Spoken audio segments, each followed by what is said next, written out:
Sejak hari itu, saya tidak lagi diperlakukan seperti ibu sungguhan. Semua hal yang kulakukan untuk keluargaku terasa seperti dibuang begitu saja, seperti sampah. Aku berdiri di depan kulkas dan mendengar suara kunci berputar di tangan menantuku. Menantu perempuan saya, Anika, tersenyum kecil kepada saya. Namun senyumnya terasa tajam, bagai pisau yang mengiris perlahan ke dalam hati saya. Dia tidak berteriak, tapi cara dia menatapku membuatku merasa seperti aku bukan apa-apa lagi. Ketika dia menyembunyikan kunci kulkas di sakunya, aku menyadari sesuatu, kulkasnya dingin, tetapi hatinya terhadapku bahkan lebih dingin. Namun sebelum itu, jangan lupa untuk menekan tombol like, subscribe, dan komentar di bawah ini agar saya dapat terus membagikan cerita-cerita ini. Nama saya adalah Alicia Verma, dan saya berusia 64 tahun.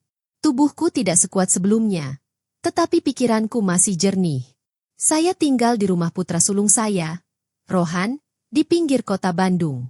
Rumah itu besar, dengan dinding putih berkilau. Halamannya luas, dan pohon Kamboja berbunga di sana sepanjang tahun. Orang luar mengira aku menjalani kehidupan bahagia di rumah mewah.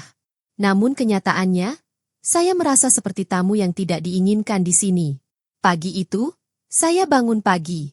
Udara Bandung yang dingin membuat sendi-sendiku terasa nyeri. Tetap saja, saya ingin menyiapkan sarapan.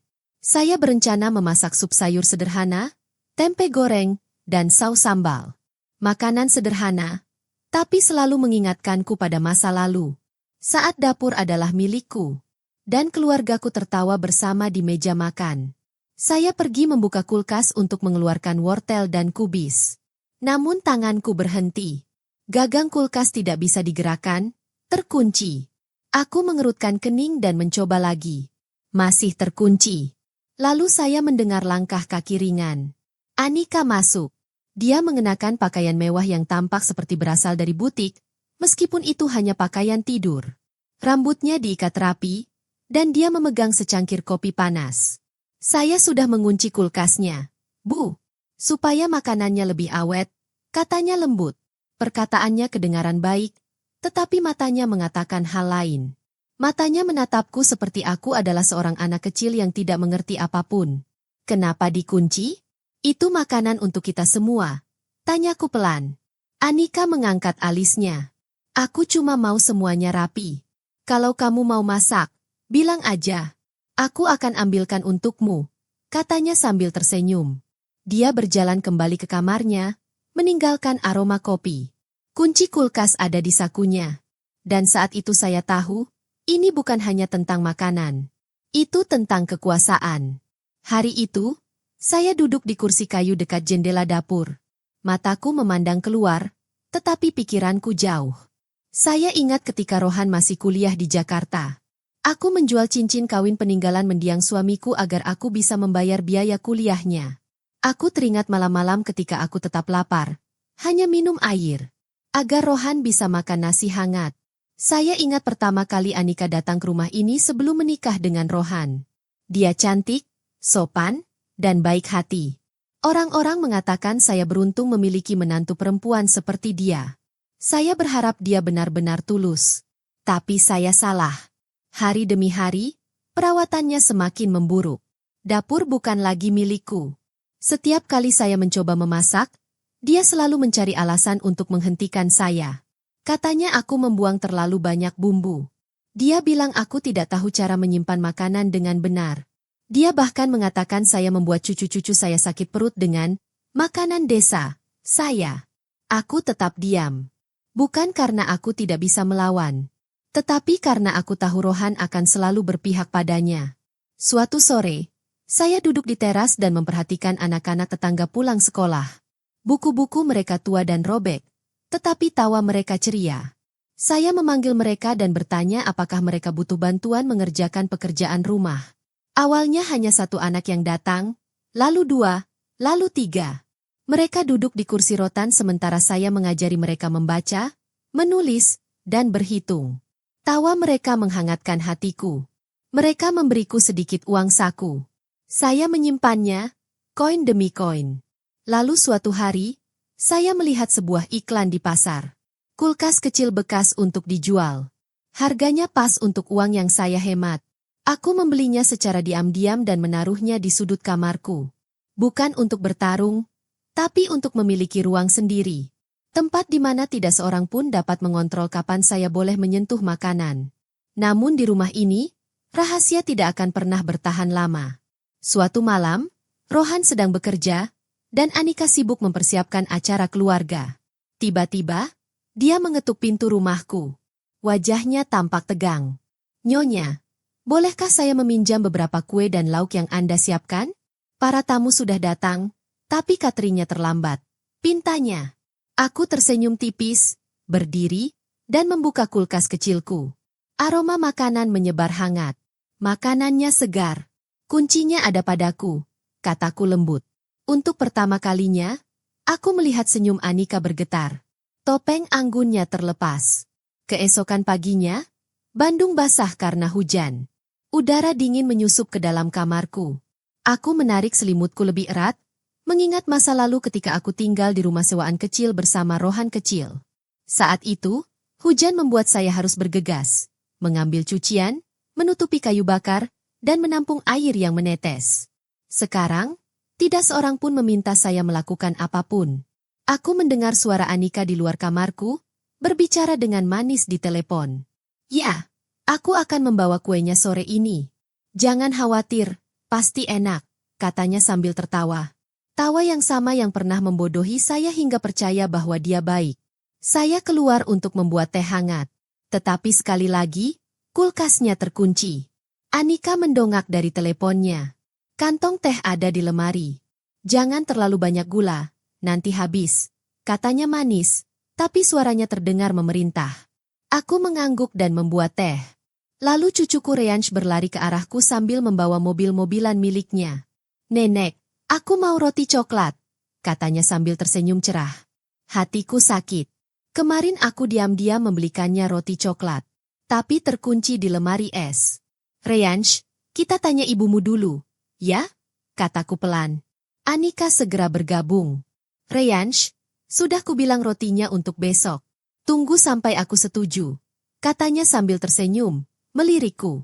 Senyum itu hanya bertahan sesaat, tetapi cukup membuat dadaku sesak.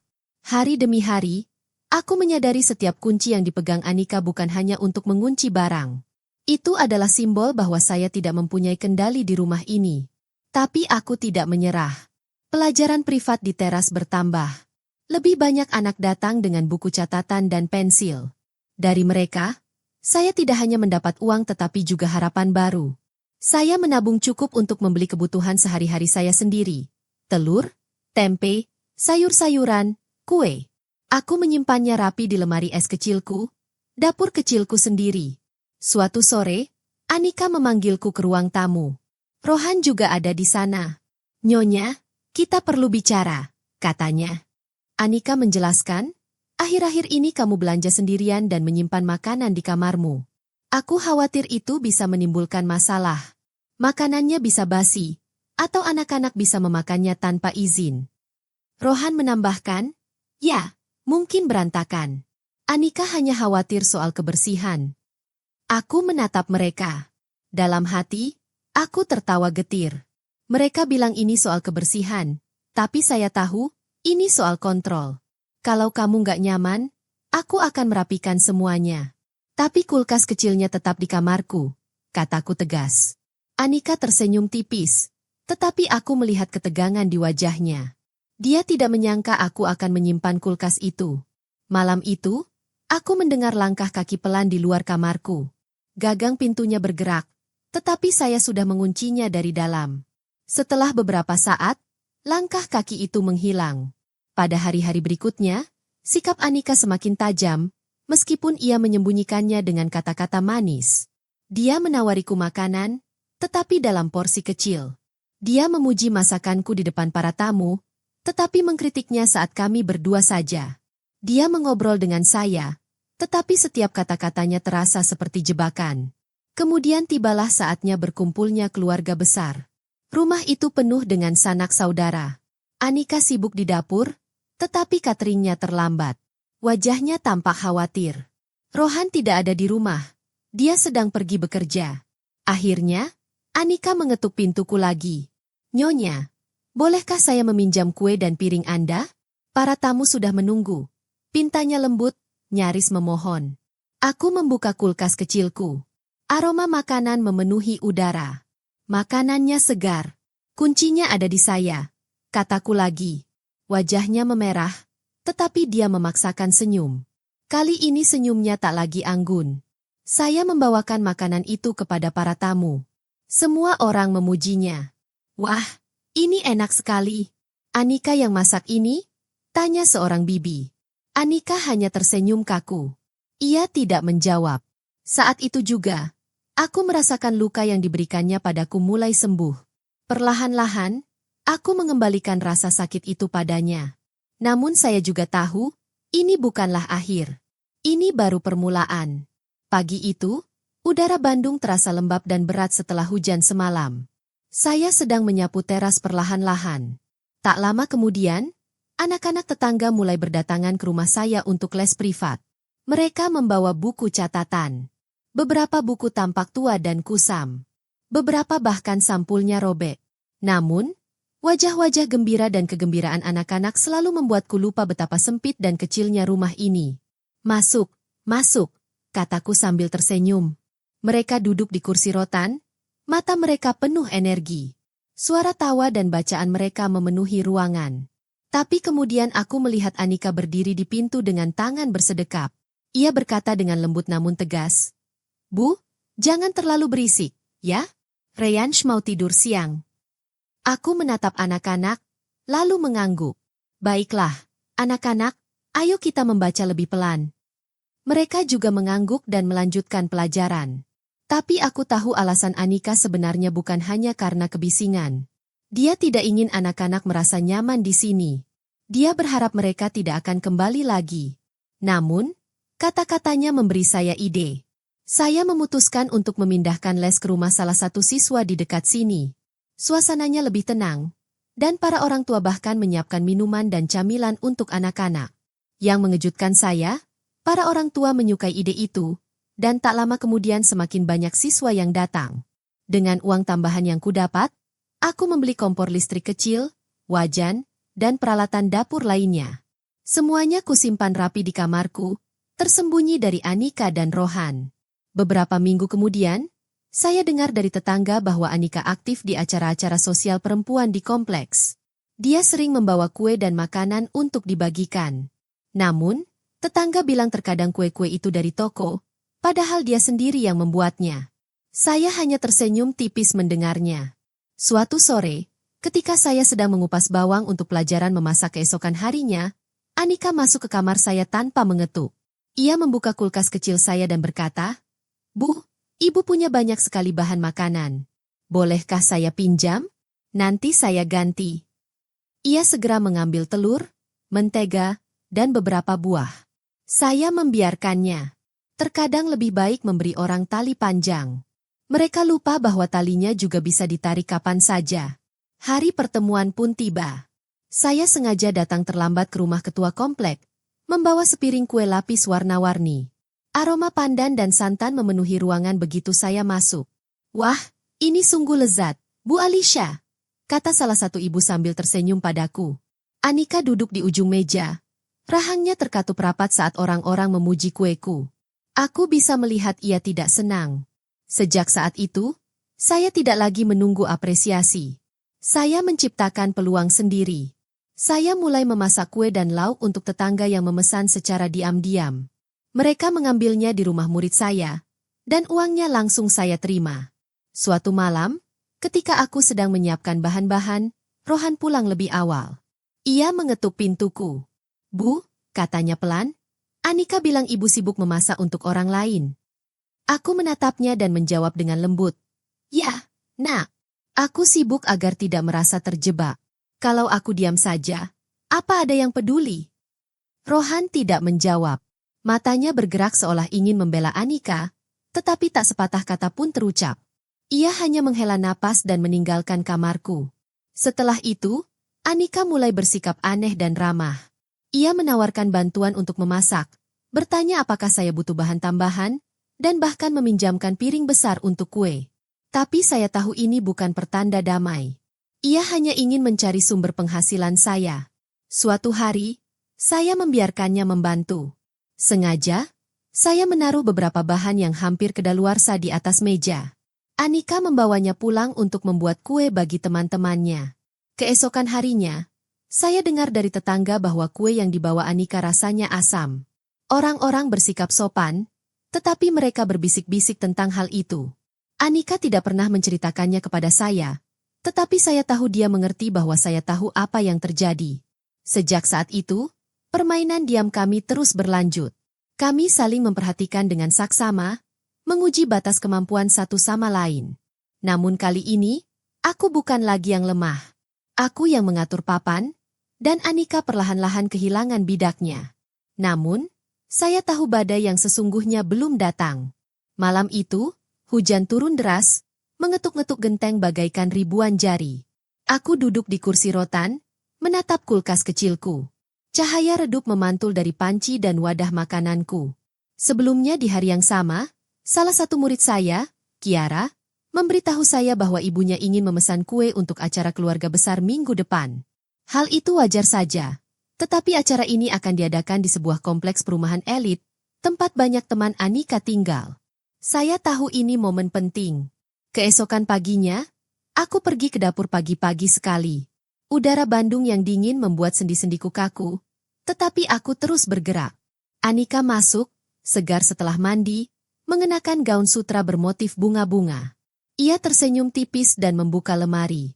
"Bu, kudengar Bu sering mendapat pesanan kue dari tetangga," katanya ringan, seperti basa-basi.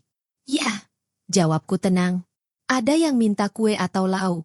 Lumayanlah untuk mengisi waktu." Anika mengangguk. "Kalau begitu, mungkin kita bisa bekerja sama. Aku akan membawa makanannya ke acara-acaraku. Uangnya akan kuberikan nanti."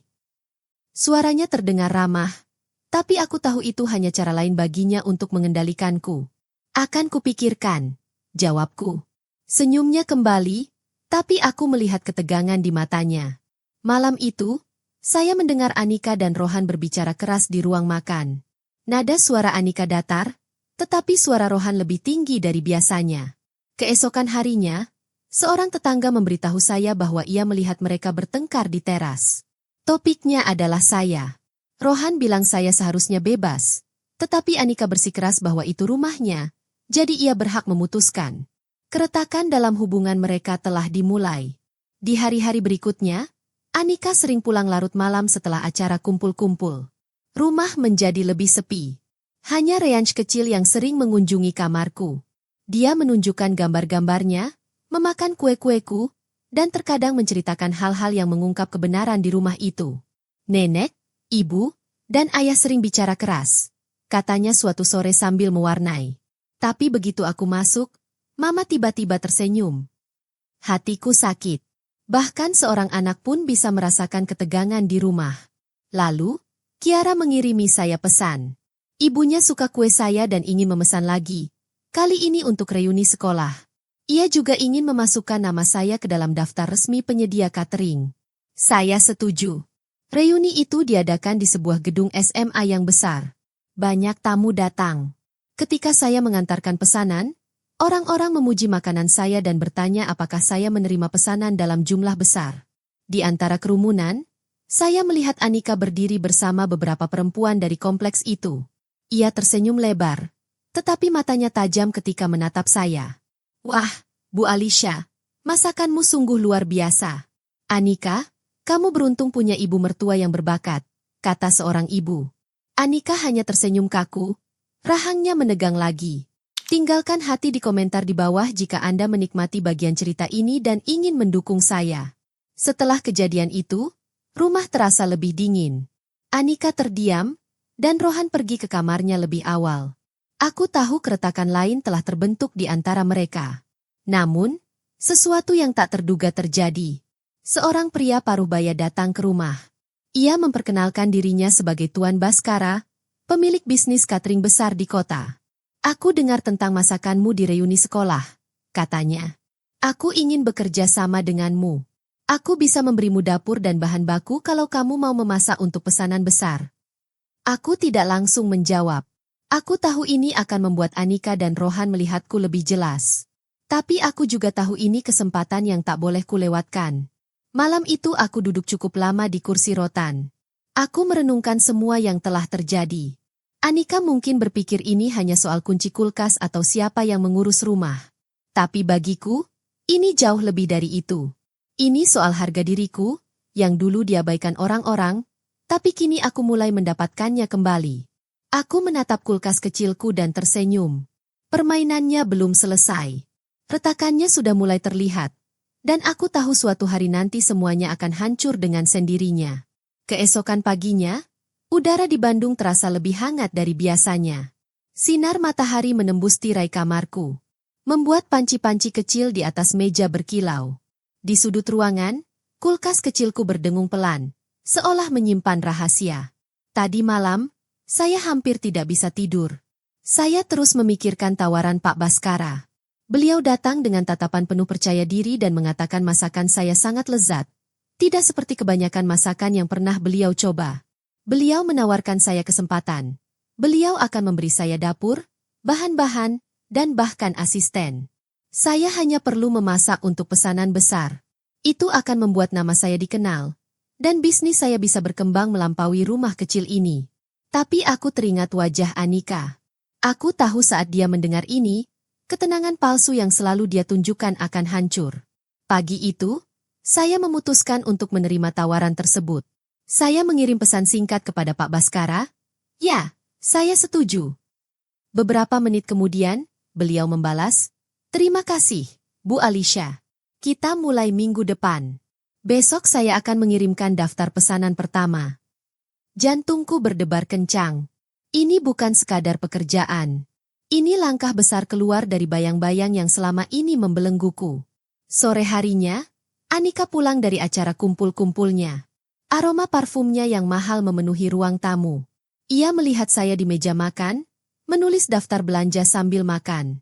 "Bu, Ibu sedang menulis apa?" Tanyanya sambil meletakkan tasnya di kursi. "Daftar bahan untuk pesanan minggu depan," jawabku dengan tenang. Alisnya terangkat. "Pesanan siapa?" "Dari Pak Baskara, pemilik catering. Dia meminta saya memasak untuk sebuah pernikahan." Anika tersenyum tipis, tetapi bibirnya tampak kaku. "Wah, besar sekali. Tapi pekerjaan seperti itu melelahkan, Bu. Apa Ibu bisa mengatasinya?" "Bisa. Aku sudah pernah masak untuk banyak orang sebelumnya, tapi tidak seperti ini," jawabku sambil terus menulis. Anika terdiam, lalu berjalan ke dapur. Kudengar pintu kulkas terbuka dan tertutup. Kudengar sendok beradu dengan piring. Ia tak berkata apa-apa lagi. Hari-hari berikutnya terasa sibuk. Pagi hari saya mengajar les privat. Sore harinya saya menyiapkan bahan-bahan. Saya menata semuanya di kulkas kecil dan di rak plastik di kamar. Terkadang, anak-anak tetangga datang membantu membungkus kue atau menata piring. Pak Baskara bahkan mengirim stafnya untuk mencoba masakan saya. Mereka sopan dan bekerja cepat. Mereka memperlakukan saya seperti seorang profesional. Rasanya sangat berbeda dari bagaimana saya biasanya diperlakukan di rumah ini. Namun, perubahan itu tak luput dari pandangan Rohan. Suatu malam, setelah uji coba memasak, saya sedang membersihkan dapur. Rohan pulang dan menatap saya lama. Lalu ia berkata, "Bu, Anika bilang Ibu sangat sibuk sekarang. Dia merasa kewalahan di rumah." Aku menatap anakku. Ibu hanya melakukan apa yang dia sukai. Kalau ada yang merasa terganggu, mungkin mereka memang tidak pernah benar-benar mengenal ibu. Rohan tidak menjawab. Ia hanya menghela napas dan pergi ke kamarnya. Ketegangan meningkat lebih cepat dari yang saya duga. Hari pertama pesanan besar pun tiba. Sebuah truk penuh perbekalan berhenti di depan rumah. Para tetangga keluar, penasaran. Mereka melihat karung beras, kotak-kotak sayuran, dan peti-peti daging. "Untuk apa semua ini, Nyonya Alicia?" tanya mereka. "Untuk pernikahan minggu depan." Aku tersenyum. Mereka memuji saya. Beberapa bahkan bercanda, "Sebentar lagi kamu akan jadi koki terkenal di lingkungan ini." Aku melihat Anika berdiri di beranda, raut wajahnya sulit ditebak. "Ini semua untukmu, Bu?" tanyanya pelan. "Ya, Untuk pernikahan. Para tetangga bertepuk tangan dan mengagumiku. Senyum Anika perlahan memudar. Beberapa hari kemudian, saya mulai memasak di dapur sewaan Pak Baskara. Stafnya bekerja dengan rapi, mengikuti arahan saya. Tangan saya bergerak cepat, mengaduk bumbu, mencicipi rasa, memastikan semuanya sempurna. Saya merasa bangga. Tapi kemudian saya mendapat pesan dari Bu Shobha. Katanya Anika memberitahu ibu-ibu lain bahwa pekerjaan saya terlalu berat untuk usia saya dan tidak higienis di rumah yang kecil. Aku tak menjawab. Aku biarkan orang bicara. Aku tahu rasa makanan akan lebih berbicara daripada gosip. Akhirnya, hari pernikahan tiba. Hidangan saya memenuhi meja-meja hotel. Para tamu memuji makanan saya dan bahkan meminta untuk memesan langsung dari saya. Pak Baskara tersenyum dan berterima kasih berulang kali. Di antara kerumunan, aku melihat Anika dan Rohan. Mereka mencicipi makananku. Rohan tampak bangga.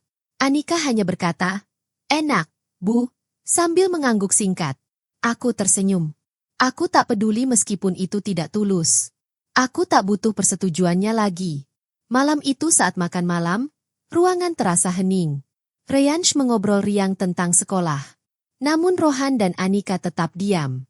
Lalu Anika berkata, "Bu, kalau pesanan ibu terus bertambah, mungkin lebih baik pindah ke tempat lain. Ibu akan punya lebih banyak ruang." Aku menatapnya.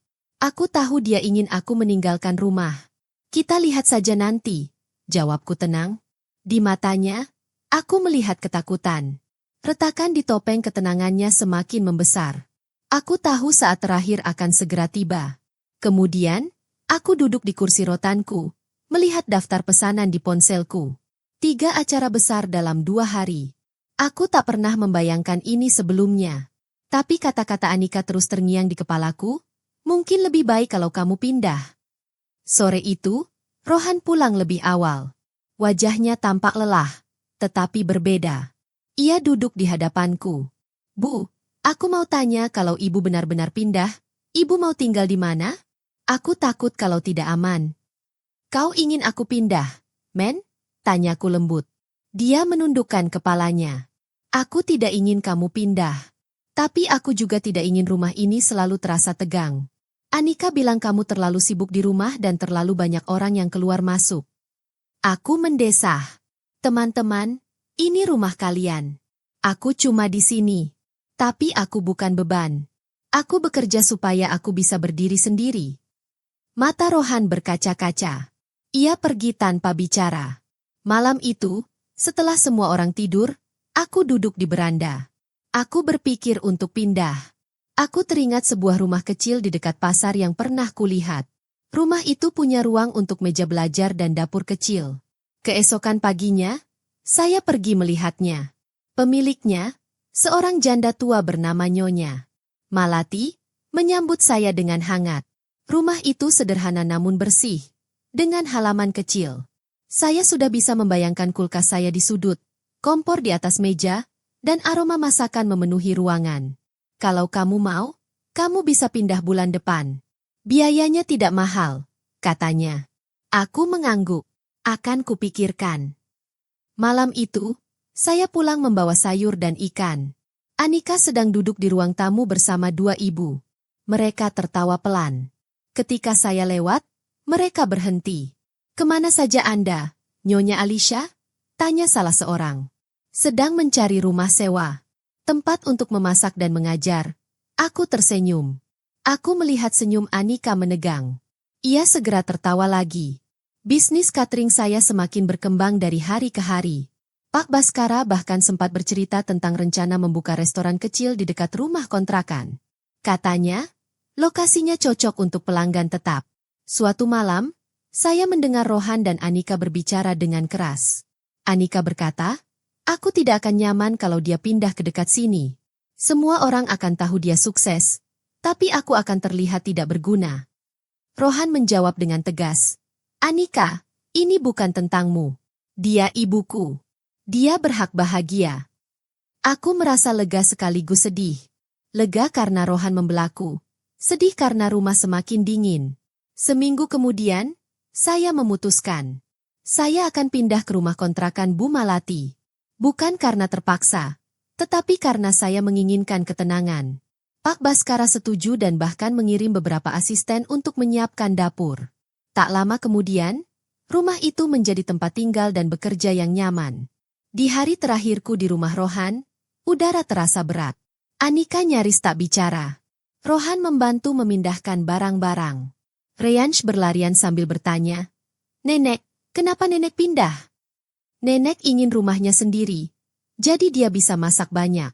"Kamu boleh ikut main kapan saja," kataku sambil mengelus rambutnya. Saat mobil melaju pergi membawa barang-barangku, aku menoleh ke belakang. Anika berdiri di beranda, wajahnya datar tetapi matanya penuh kekhawatiran. Rohan berdiri di sampingnya, menatapku. Lalu ia mengangguk. Malam pertama di rumah baru, saya duduk di dapur sambil memandangi panci di atas kompor. Di sudut, kulkas kecilku berdiri dengan tenang, seperti seorang teman lama yang tidak pernah meninggalkanku. Tidak ada suara pintu terkunci yang keras. Tidak ada tatapan jahat dari siapapun.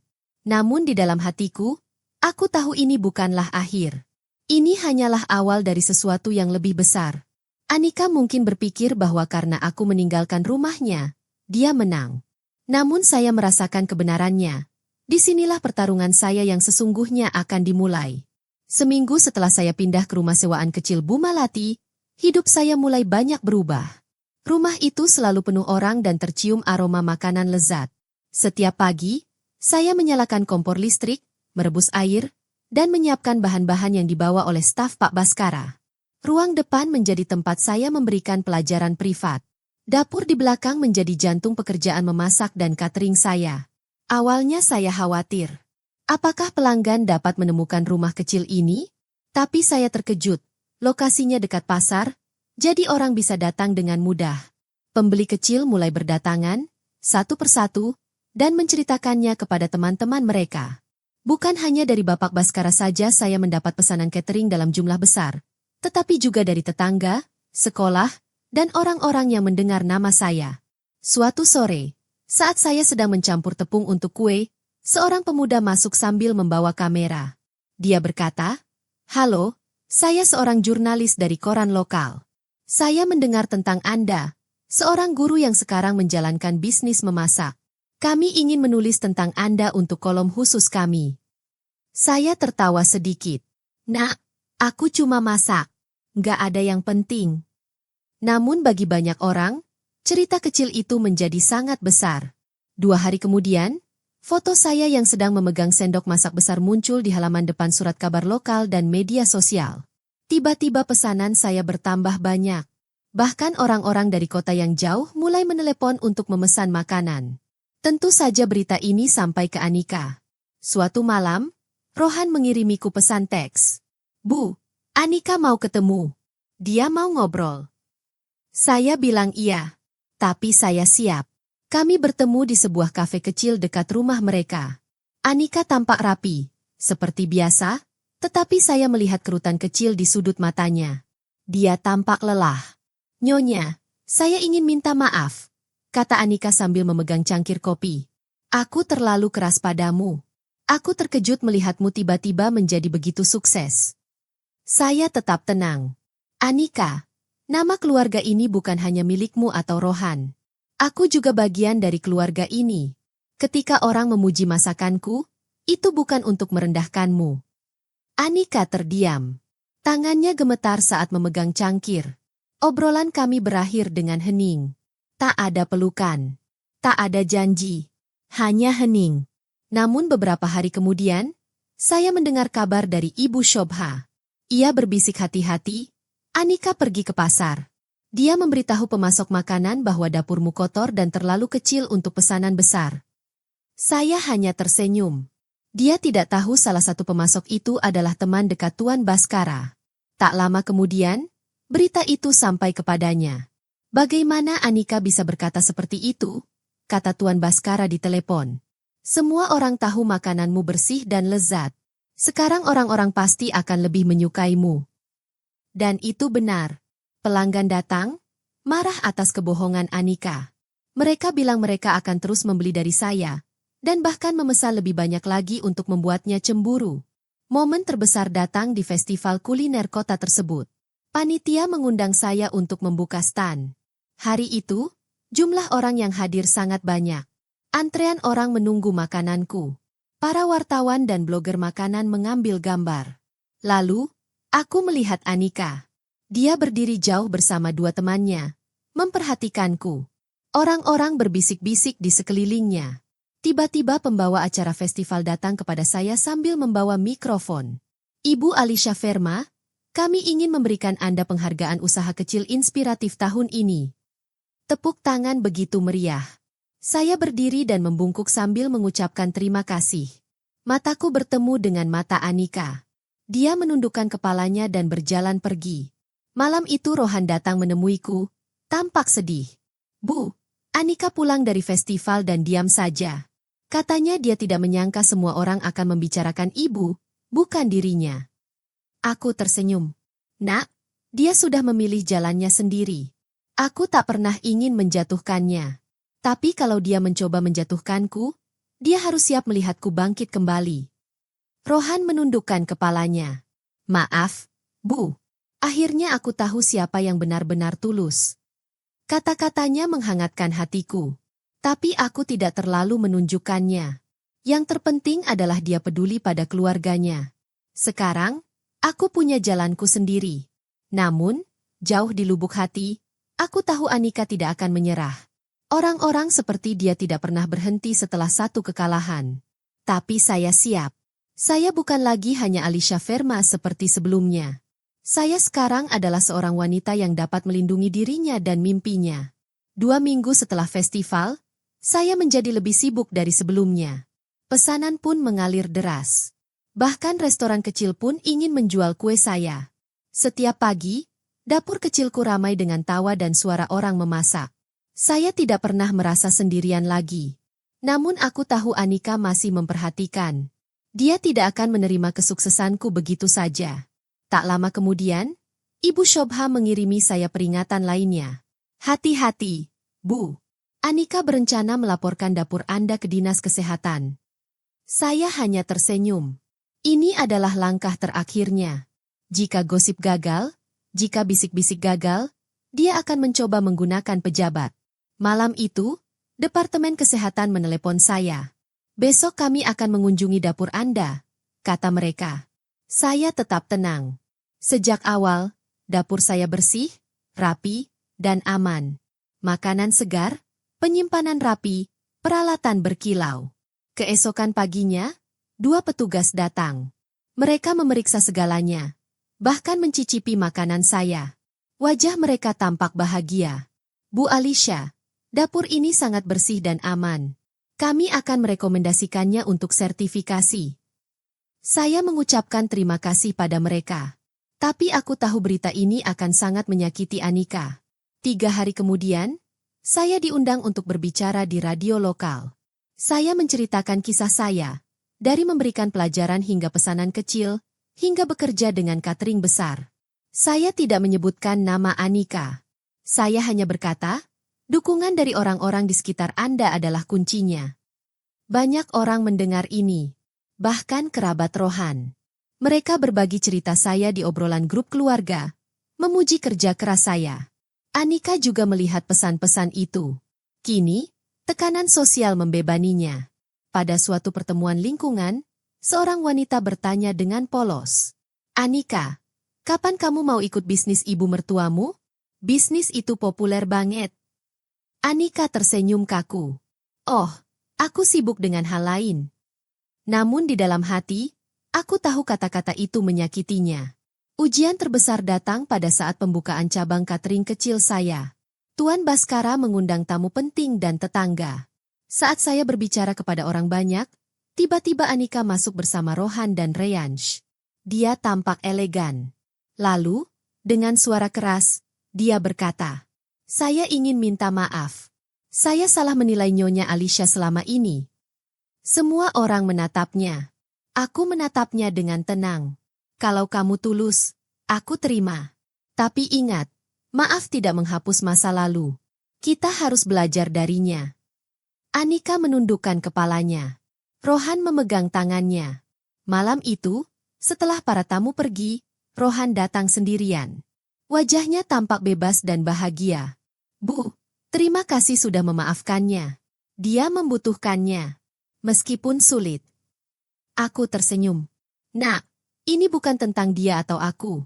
Ini tentang bagaimana kita memilih. Bertahan atau membiarkan orang lain menjatuhkan kita.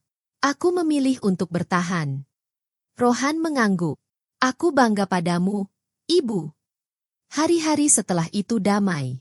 Anika tidak lagi menggangguku. Mungkin dia tidak punya trik lagi. Atau mungkin dia akhirnya mengerti bahwa setiap serangan hanya membuatku lebih kuat. Rumah sewaan ini, yang dulunya hanya sekadar kebutuhan, telah menjadi simbol kebebasanku. Dari sini, saya memulai lagi, bukan hanya sebagai ibu atau nenek, tetapi sebagai wanita yang tidak akan membiarkan siapapun menghancurkannya. Dan di sudut dapurku, kulkas kecilku masih berdiri. Itu sudah ada bersamaku sejak awal. Kini, ia menyimpan rasa manis kemenangan. Hidupku sendiri, kunciku sendiri. Apa yang saya pelajari? Harga diri bukan tentang berapa banyak orang memuji kita. Ini tentang berdiri tegak, bahkan ketika dihina atau disingkirkan. Saya belajar bahwa diam bukanlah kelemahan, dan kesabaran bukanlah kekalahan. Selangkah demi selangkah, dengan kebaikan dan kerja keras, saya bangkit lagi. Mereka yang memandang rendah padaku kini harus melihatku di puncak. Bukan karena kasihan, tapi karena usahaku. Dan dari rumah sewa sederhana ini, dengan sebuah kulkas kecil sebagai saksi bisu, saya membuktikan satu hal.